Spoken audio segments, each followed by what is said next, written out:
Peppa Pig, the cracked beast. It began after a heavy rain. Thunder roared almost all evening, the wind slammed the shutters, and raindrops pounded the roof as if someone was trying to break in. The next morning, everything went quiet. But in the corner of the living room behind Daddy Pig's armchair, a crack appeared in the wall. "Probably just from the damp," he said, and promised to fix it later. But the crack didn't stay still. Each day it seemed to spread a little more, upward, sideways, deeper into the wall. Peppa noticed it had a smell: damp, stale air, and something else, like a wet rag forgotten for too long.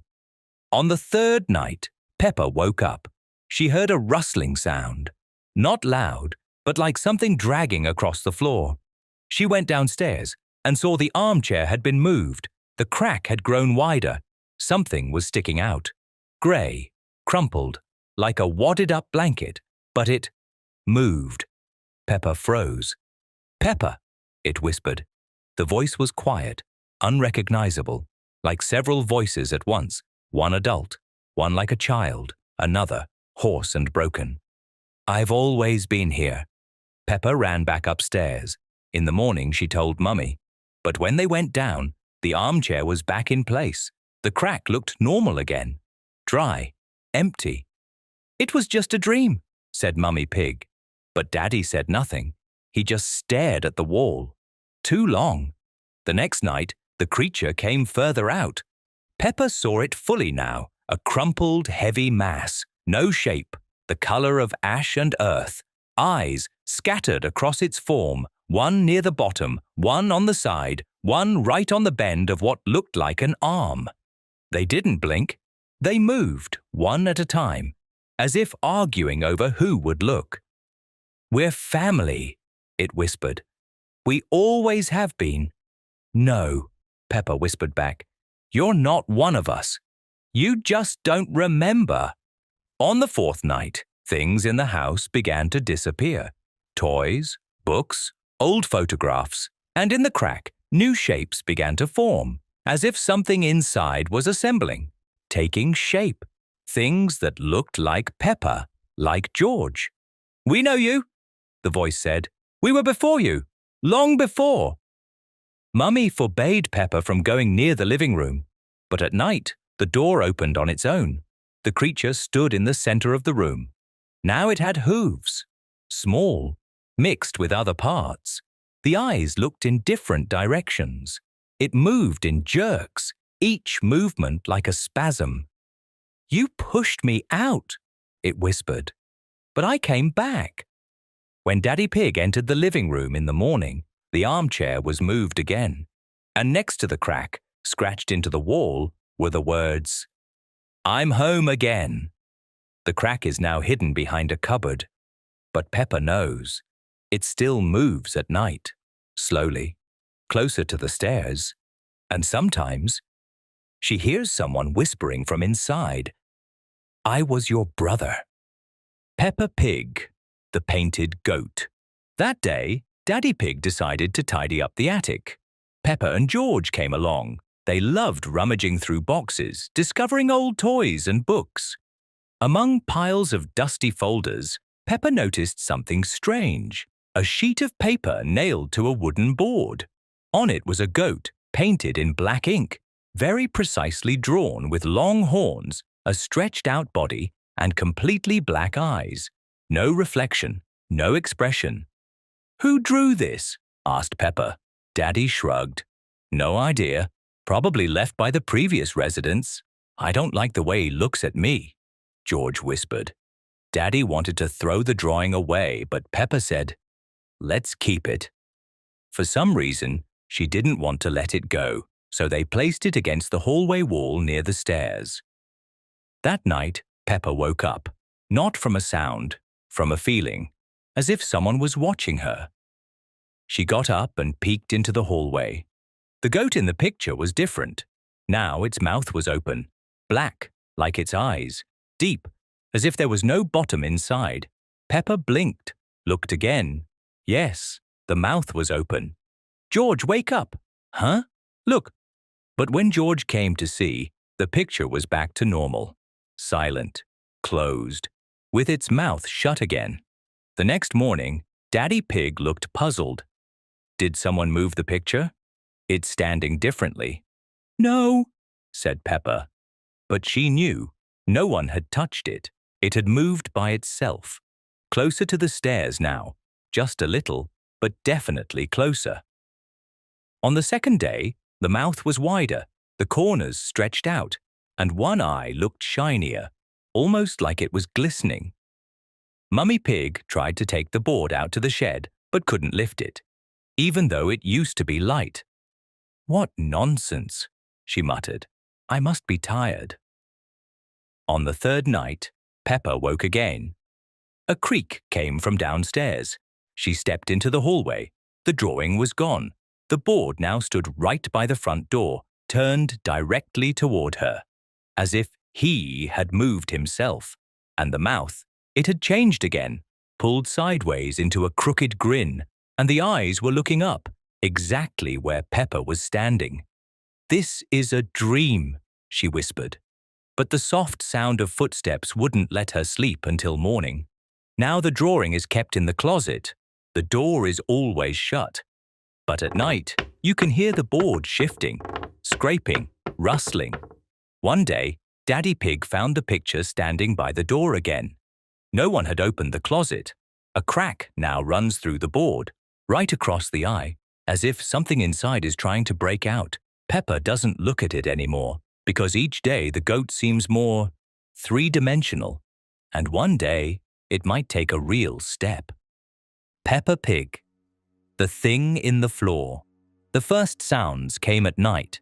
At first, Peppa thought it was water dripping in the bathroom, but then she realized the sound came from below, a dull, careful tapping from under the floor.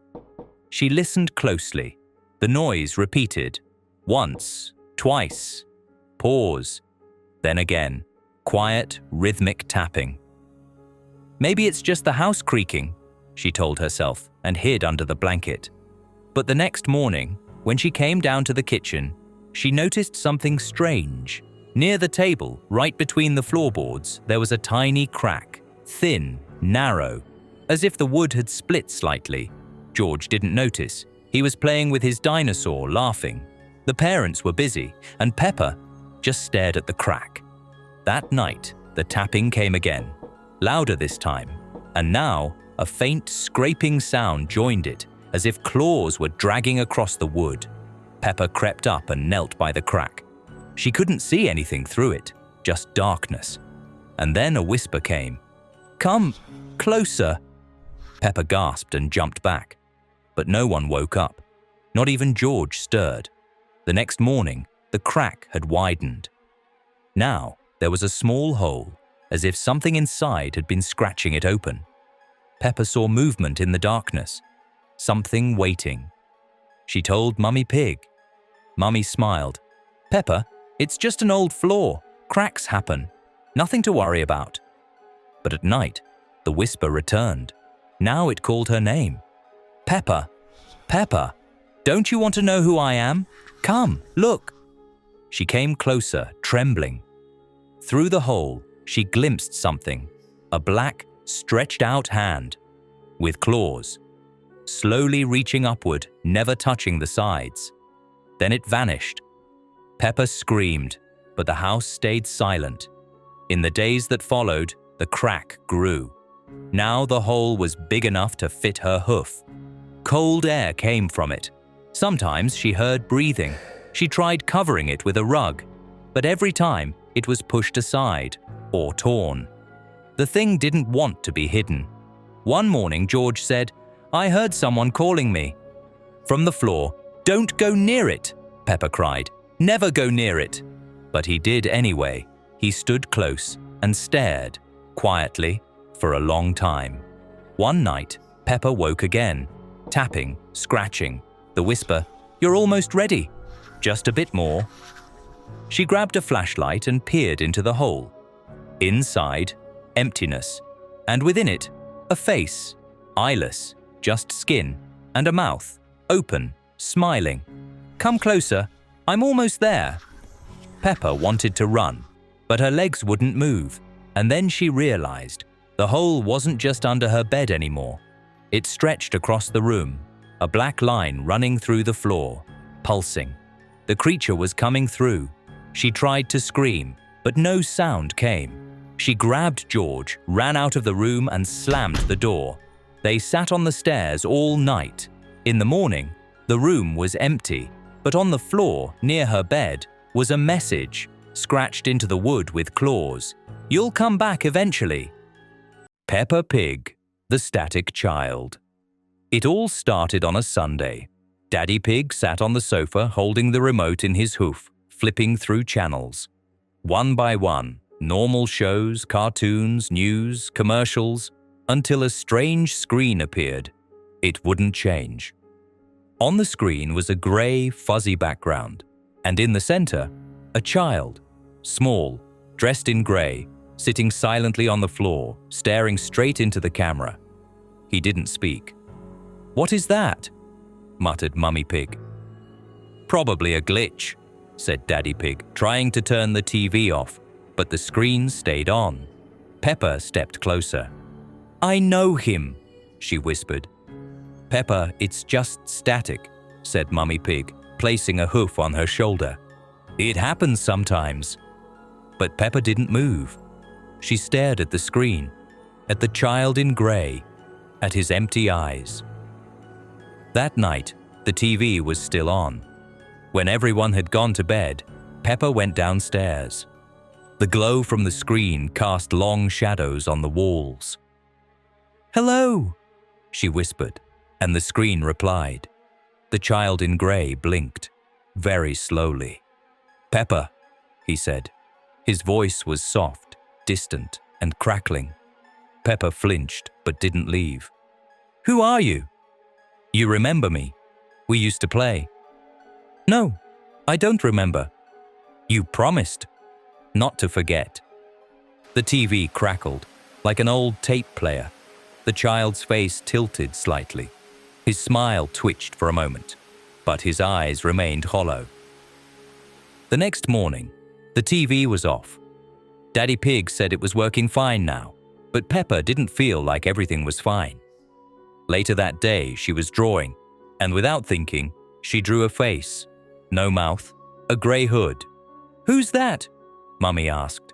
Peppa crumpled the paper. "Nobody." That night, the screen lit up again. This time, the child was standing, still in the corner, but behind him, Peppa's room, only darker, dustier. "You're home now," he said. "Come back." "That's not my home," Peppa replied. "Then why do you remember it?" The room grew colder. The screen flickered. From the speakers, distorted words echoed, spoken in Peppa's own voice. "I remember. I played with him. I left him there." Mummy Pig came downstairs, hearing the noise. But when she entered, the screen was black. Peppa stood in front of it. "He said he's coming out soon," she whispered. "Who, Peppa?" "The static child." In the morning, the TV was gone. Nowhere in the living room, nowhere in the closet. Daddy said no one had moved it. On the floor, grey footprints, small. In Peppa's room, a new photo appeared in a frame. It showed Peppa and the child in grey. Peppa didn't remember ever taking it, but she no longer asks, because at night, he now sits in the corner of her room, still silent. And the TV never turns on again. He watches in person. Peppa Pig, the back room. It all started with a thud. George, as usual, was running around the house with his dinosaur. He laughed, slid across the floor, banged the toy against the walls, until he tripped near the wall under the stairs and bumped his hoof into it. The wall gave off a strange, hollow sound, as if it were empty. Daddy Pig, hearing the noise, came over and crouched down. "What do we have here?" he mumbled and ran his hoof along the wallpaper. It felt slightly raised. Beneath his touch, a smooth, flat surface. A few minutes later, he returned with a flashlight and a knife. He peeled off the wallpaper. Underneath, an old wooden door, narrow, without a handle, cracked and stained with dark paint. "Have we seen this before?" asked Mummy Pig. Everyone looked at each other. No one remembered. No one opened the door. But by evening, it was slightly ajar, just enough for Peppa to feel something: coldness and silence that didn't belong in the house. She peeked inside. The room was tiny, narrow, windowless, too dark to make out anything clearly. But on the floor lay a doll, very old, missing one arm, and above it on the wall, a message scratched into the plaster: "Sit and wait." The next day, Peppa tried not to go near the door, but George, on the contrary, kept ending up nearby. He stood at the entrance, staring inside. Silently. He didn't play, didn't eat, only stared. Peppa tried talking to him, distracting him, but he didn't seem to hear. That night, Peppa woke up. The house was quiet. Too quiet. The nightlight flickered, and the door to that room stood wide open. The doll on the floor was gone. Peppa stepped forward. On the wall, a new message: "You forgot everything." A click came from behind. She turned around. The door had slammed shut. The room smelled of dust and damp. Shadows moved along the walls, though there was no light. Suddenly, in the corner, the doll appeared, standing, its neck bent, one eye, a mouth drawn in charcoal. "You promised," it whispered. "We played. You left." The room began to shrink, the ceiling to lower. Peppa rushed to the door, banging, screaming. No one came. Then, silence. The room returned to what it was, narrow, empty. The doll was gone. Daddy found her in the morning, sitting on the floor, not crying, just staring at the corner. "Are you all right, Peppa?" he asked. She didn't answer. On the wall, a new message: "Now you are here." The next morning, George walked up to the door. It was closed again, but a piece of paper stuck out from underneath. On it, a drawing. Peppa, sitting in the room, and in the corner, the doll, with a caption: "You'll come too, soon." Peppa Pig, the Not Mummy. The day started as usual. Daddy Pig left for work, George was playing with his toy dinosaur on the carpet, and Mummy Pig went out to the store. Peppa stayed home, drawing at the kitchen table. Everything was quiet. An hour passed, then 2. George started to get bored. He called for Mummy. Peppa said she'd be back soon. When the door finally opened, George ran to the hallway with a smile. But Peppa didn't move. She felt cold, as if someone had entered not from the sunny yard, but from a damp basement. "Hello, my sweeties," came a voice. Peppa slowly turned around. It was Mummy Pig. Same clothes, same shopping bag, even the voice sounded right. But something was wrong. The smile was too even, too wide. The eyes didn't blink. Her walk, like someone who had learned to move by watching a video. Unnatural. Her trotters moved with mechanical precision. "Mummy?" Peppa asked. "Of course, Mummy." Mummy stepped closer. "I brought you some sweets." She placed the bag on the table, but Peppa didn't move. She stared at Mummy's face and didn't recognize anything familiar. It was like a puppet someone had filled with a voice. "What did you bring?" Peppa asked carefully. "Everything you like, all of it," said Mummy, with a perfectly measured tone. Too perfect. George reached for the bag, but Peppa pulled him back by the trotter. He looked confused, but she whispered, "That's not her." In the evening, Daddy Pig came home. He didn't notice anything strange. Mummy served dinner, talked about her day, laughed, but her laugh made no sound. Her mouth opened, but the laughter didn't leave her throat. Peppa kept watching. On the wall hung an old family photo. The real Mummy was smiling there, differently, warmly, but the one at the table was just showing teeth. That night, Peppa couldn't sleep. She heard footsteps in the hallway, very slow. Step, pause, step, creak. She cracked open the door. Mummy was standing in front of the mirror, staring, not moving. Only the corners of her mouth twitched slightly, as if the smile didn't want to hold. Then she said, to her reflection, "I'm still learning. I'll get better soon." Peppa quickly shut the door. The next morning, Mummy acted as usual, made breakfast, sat on the couch, but Peppa no longer answered her, just nodded. George, too, became quieter, as if he felt it too. That evening, an old notebook of Mummy's fell out of a shelf. On the last page, in shaky handwriting, it read, "If I've changed, it's not me. Don't trust." Peppa didn't tell anyone, but now she always checks. She looks into her eyes, waits for Mummy to blink, and when Mummy smiles, she no longer smiles back.